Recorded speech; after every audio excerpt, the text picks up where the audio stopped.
بسم اللہ الرحمن الرحیم۔ السلام علیکم۔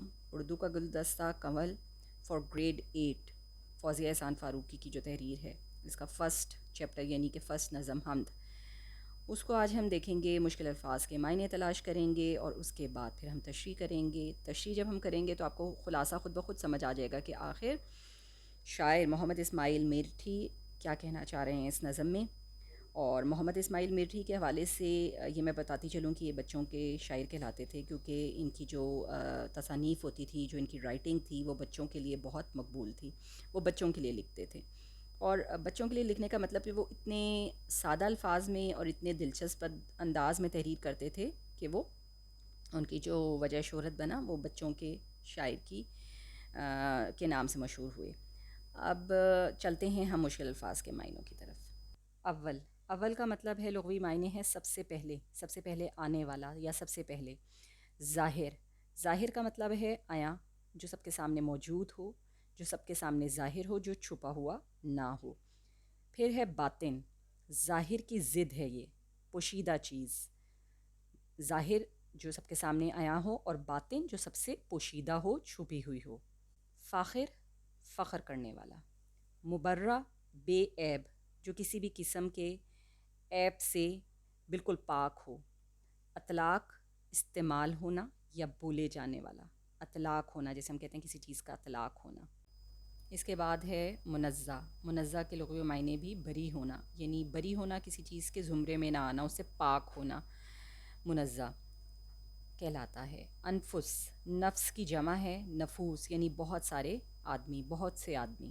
ورائے عقل، عقل سے دور، جو کہ عقل ہماری سمجھنے سے قاصر ہو، ہمیں نہ سمجھ آنے والا ورائے عقل کہلاتا ہے۔ ناظر، دیکھنے والا۔ مسلم، تسلیم شدہ، تسلیم شدہ یعنی جس کو مانا جائے، جو مانا جا چکا ہو، تسلیم شدہ ہو۔ جاویدانی، ہمیشہ رہنے والا یا رہنے والی، ہمیشہ قائم رہنے والی۔ تو سب سے پہلے شعر کی طرف چلتے ہیں۔ خدایا اول و آخر بھی تو ہے، خدایا باطن و ظاہر بھی تو ہے۔ تو اس میں بہت آسانی سے ہم یہ سمجھ سکتے ہیں کہ شاعر جو ہیں وہ بتا رہے ہیں اللہ تعالیٰ کی وحدانیت، اللہ تعالیٰ کی شان و عظمت بیان کرتے ہوئے اللہ تعالیٰ کی ذات اقدس کے بارے میں بیان کر رہے ہیں کہ اللہ تعالیٰ کی ذات، اللہ تعالیٰ کی ذات مبارک ہمیشہ سے قائم و دائم ہے۔ تو اللہ تعالیٰ کی سب سے بڑی خوبی کیا ہے؟ اللہ تعالیٰ کی سب سے بڑی خوبی یہ ہے، اس کی ذات اقدس کی سب سے بڑی خوبی یہ ہے کہ وہ ہمیشہ سے قائم و دائم ہے۔ وہ اس وقت بھی موجود تھا جب کائنات جو ہے وجود میں نہیں آئی تھی، اور وہ اس وقت بھی موجود رہے گا جب یہ کائنات فنا ہو جائے گی، اور اس کے بعد بھی۔ تو یہی تو اللہ کی ذات کی خوبی ہے کہ اس کی ذات کو اولیت اور ابدیت دونوں صفات حاصل ہیں۔ وہ شروع سے تھا، وہ آخر تک رہے گا، اور ساری دنیا جب فنا ہو جائے گی اس کے بعد بھی اللہ کی ذات ہی ہے جو موجود ہوگی۔ وہی دنیا اور آخرت کو پیدا کرنے والا ہے، وہی عبادت کے لائق ہے۔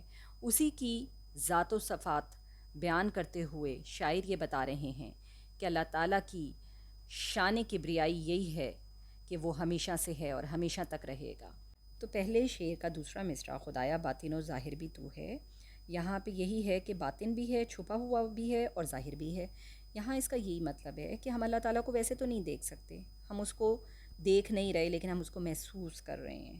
ہم اس کو کیسے محسوس کر رہے ہیں؟ ہم یہ کیسے محسوس کر رہے ہیں کہ وہاں پہ اللہ تعالیٰ کی ذات موجود ہے، کائنات کو بنانے والا، ہم سب کو بنانے والا موجود ہے، اور جو سب سے بڑا ہے۔ ہم کیسے محسوس کر رہے ہیں؟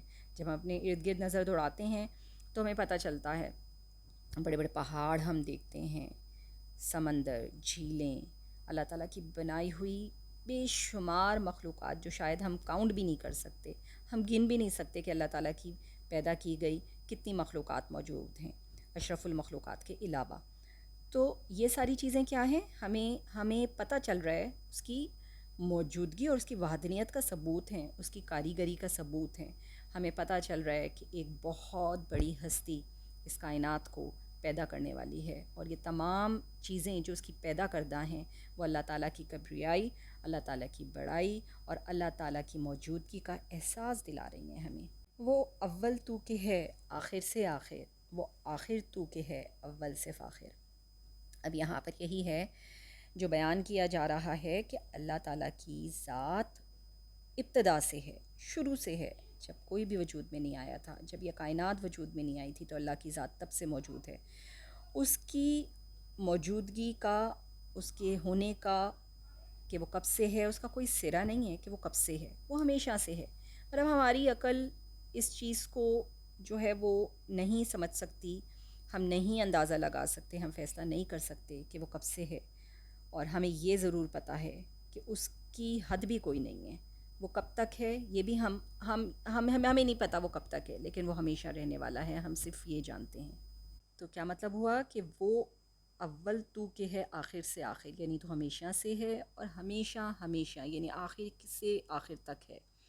اس کا فیصلہ ہم نہیں کر سکتے، کوئی حد تلاش ہم نہیں کر سکتے، کوئی سرا تلاش ہم نہیں کر سکتے. وہ آخر تو کہ ہے اول سے فاخر. اب یہاں پہ یہی بتایا جا رہا ہے کہ یہ فخر و افتخار، یہ برتری اللہ تعالیٰ کی ذات کو ہی زیب دیتی ہے. وہ ایسی ذات ہے جسے اپنے اول و آخر ہونے پر فخر حاصل ہے. فاخر کہتے ہیں فخر ہونا، تو اسی کی ذات کو یہ فخر حاصل ہے. تو تیسرا شعر: نہیں اول کو آخر سے جدائی، ورائے عقل ہے تیری خدائی. تو کتنی خوبصورتی سے یہاں اسی چیز کو دوبارہ بیان کیا گیا ہے. جیسا کہ میں نے ابھی آپ کو تھوڑی دیر پہلے بتایا کہ ہماری عقل، انسانی عقل اس قابل نہیں ہے کہ ہم یہ فیصلہ کر سکیں کہ اللہ تعالیٰ کی ذات کب وجود میں آئی، اللہ تعالیٰ کی ذات کی ابتدا کب ہوئی، یہ ہم نہیں بتا سکتے. ہماری عقل اس چیز کو بیان نہیں کر سکتی. اللہ تعالیٰ کی ذات ہمیشہ سے ہے اور ہمیشہ رہے گی. ہم کس طرح سے بتا سکتے ہیں کہ اللہ تعالیٰ کی ذات کی ابتدا کہاں سے ہوئی، جبکہ ہماری اپنی ذات کا وجود اسی کے حکم سے ہوا. ورائے عقل، یعنی ورائے عقل کا مطلب یہی ہے کہ عقل میں نہ آنے والی، سمجھ میں نہ آنے والی چیز. بڑھتے ہیں چوتھے شعر کی طرف. مبرہ قید اور اطلاق سے تو، منزہ انفس و آفاق سے تو. مبرہ قید، یعنی جب میں نے مشکل الفاظ کے مطلب آپ کو بتائے تو میں نے بتایا آپ کو کہ مبرہ کے مطلب ہیں بری ہونا، پاک ہونا. یعنی اللہ تعالیٰ کی ذات کو کسی بھی قسم کی کوئی قید نہیں ہے. اللہ تعالیٰ کچھ بھی کرنے یا نہ کرنے کا پابند نہیں ہے. اطلاق کا مطلب میں نے آپ کو بتایا تھا بولنا، استعمال ہونا یا لاگو ہونا. تو اللہ تعالیٰ کی ذات جو ہے وہ کسی بھی قسم کی قید سے آزاد ہے. منزہ انفس و آفاق سے تو، منزہ کا مطلب بھی بری ہونا، آزاد ہونا. تو یہاں پہ یہی بتایا جا رہا ہے کہ اللہ تعالیٰ کی ذات کسی بھی قسم کی حدود و قیود سے مبرہ اور منزہ ہے. مبرہ اور منزہ ہے یعنی کہ آزاد ہے، بری ہے. تو جو یہ مصرع ہے منزہ انفس و آفاق سے تو، تھوڑا سا مشکل مصرع ہے، تو اس کو میں آسان لفظ میں اور آپ کو سمجھا دیتی ہوں کہ یہاں پہ شاعر ہمیں یہی سمجھانا چاہ رہے ہیں کہ اللہ تعالیٰ کی جو ذات ہے ایک تو ہر عیب سے، ہر قید سے پاک ہے، اور وہ تمام انسانوں اور تمام آفاق، آفاق کا مطلب ہوتا ہے آسمان، تو وہ تمام انسانوں اور تمام آفاق یعنی آسمانوں سے بالا تر ہے. نہ انسان اللہ تعالیٰ کی ذات پر کوئی پابندی عائد کر سکتا ہے، نہ آسمان، نہ آسمان میں موجود کوئی بھی شے. زمین و آسماں کا نور ہے تو، مگر خود ناظر و منظور ہے تو. ناظر کا کیا مطلب ہے؟ ناظر کا مطلب دیکھنے والا، منظور جسے دیکھا جا سکے. اب پھر وہی بات کہ اللہ تعالیٰ تو ہمیں دیکھ رہا ہے، ہم اللہ تعالیٰ کو تو نہیں دیکھ سکتے، لیکن ہم اللہ تعالیٰ کو نہ دیکھتے ہوئے بھی دیکھ رہے ہیں، کیونکہ ہم اس کو محسوس کر رہے ہیں. ہم اگر اپنے ارد گرد دیکھتے ہیں تو اللہ تعالیٰ کی شان ہمیں نظر آتی ہے. ہمیں پتہ چلتا ہے کہ اللہ تعالیٰ جو ہے اس کائنات کو بنانے والا ہے. ایک خاص وقت پر رات ہوتی ہے، خاص وقت پر دن کی روشنی پھیلتی ہے، اور اللہ تعالیٰ کی بے شمار خوبصورت تخلیق ہمیں نظر آتی ہے. اس دنیا میں ہمیں اللہ تعالیٰ کی کبریائی بیان کرتی ہوئی بہت سی مخلوقات نظر آتی ہیں. اللہ تعالیٰ زمین اور آسمان کا نور ہے، روشنی ہے جو ہر طرف پھیلی ہوئی ہے، اور اللہ تعالیٰ کو ہم اس نور کی صورت میں دیکھ سکتے ہیں. مگر خود ناظر و منظور ہے تو، یعنی کہ اللہ تعالیٰ ہر طرف موجود ہے.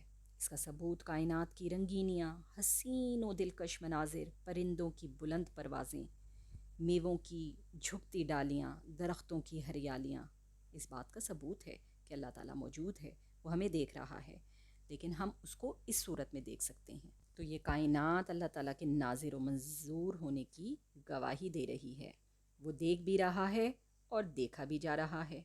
تو محمد اسماعیل میرٹھی اللہ تعالیٰ کی حکمت، اللہ تعالیٰ کی طاقت کا اظہار کرتے ہوئے یہ بتا رہے ہیں کہ زمین اور آسمانوں کا نور صرف اللہ تعالیٰ کی ذات ہے۔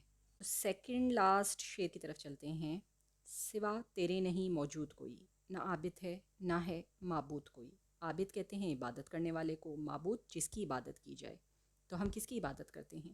اپنے اللہ تعالیٰ کی، اپنے رب کی، کیونکہ ہم یہ جانتے ہیں، ہمارا یہ عقیدہ ہے کہ ہمارا اللہ ہی اس تمام کائنات کو پیدا کرنے والا ہے، تمام انسانوں کو، تمام مخلوقات کو پیدا کرنے والا صرف اللہ ہے، اسی کی ذات ہے۔ تو بادشاہت، اس کی بادشاہت جو ہے تسلیم شدہ ہے، وہی بادشاہ ہے، بادشاہوں کا بادشاہ ہے، وہی پیدا کرنے والا ہے، وہی حاکمیت اعلیٰ کے درجے پر فائز ہے، اس سے بڑا کوئی نہیں ہے، اس کے علاوہ کوئی نہیں ہے۔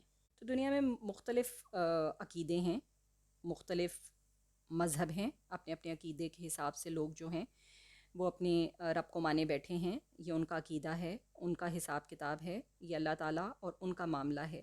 لیکن ہمیں یہ پتہ ہے، جو ہم دوسرے مصرے میں بھی بیان کر رہے ہیں، نہ عابد ہے نہ ہے معبود کوئی، کہ وہ جس کو بھی پوچھ رہے ہیں وہ اپنے عقیدے کے حساب سے پوچھ تو رہے ہیں، مان تو رہے ہیں، لیکن ہم یہ مانتے ہیں کہ تیرے علاوہ کوئی معبود نہیں ہے، کوئی پوجنے کے قابل نہیں ہے، کسی کی بادشاہت تسلیم شدہ نہیں ہے سوائے تیرے۔ آخری شعر کی طرف چلتے ہیں۔ مسلم ہے تجھی کو حکمرانی، کہ تیری سلطنت ہے جاویدانی۔ یہاں پہ اللہ تعالیٰ کی بڑائی، اللہ تعالیٰ کی بادشاہت کے بارے میں ذکر کیا جا رہا ہے۔ اللہ تعالیٰ کی بادشاہت ہمیشہ سے ہے، تسلیم شدہ ہے، مانی جا چکی ہے۔ اللہ تعالیٰ ہی اس دنیا کو پیدا کرنے والا ہے، وہ حاکم اعلیٰ ہے، اس کی حاکمیت اعلیٰ کے سامنے کوئی بھی جو ہے وہ سر نہیں اٹھا سکتا۔ دنیا کے بڑے بڑے حکمران، صاحب اقتدار، بادشاہ اس کی حاکمیت اعلیٰ کے سامنے بہت چھوٹے ہیں۔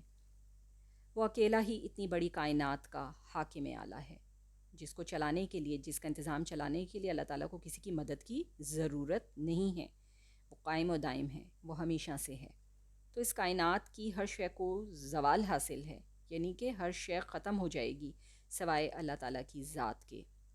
اللہ تعالیٰ کی حاکمیت اور اللہ تعالیٰ کی بادشاہت کو دوام حاصل ہے۔ دوام حاصل ہے یعنی کہ وہ چیز جو کہ ہمیشہ ہمیشہ رہنے والی ہے۔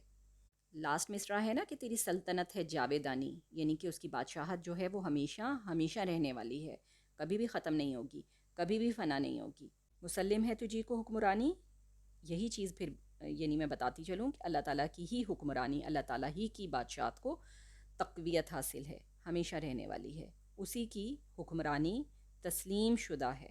تو کون ہے جو میری اللہ کی بادشاہت کو ختم کر سکے؟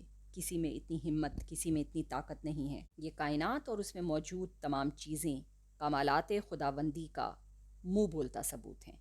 اللہ تعالیٰ اس کائنات کے کارخانے کو، اس دنیا کو بخوبی اور احسن طریقے سے، بہت پیارے طریقے سے، احسن طریقے سے، بہت پیارے طریقے سے چلا رہا ہے۔ یہی وہ ذات ہے جو حقیقت میں عبادت کے قابل ہے، اور یہی وہ ذات ہے جو حقیقت میں بادشاہت کے قابل ہے، کیونکہ یہی ذات نا ختم ہونے والی ہے، باقی تمام دنیا جو ہے وہ فانی ہے۔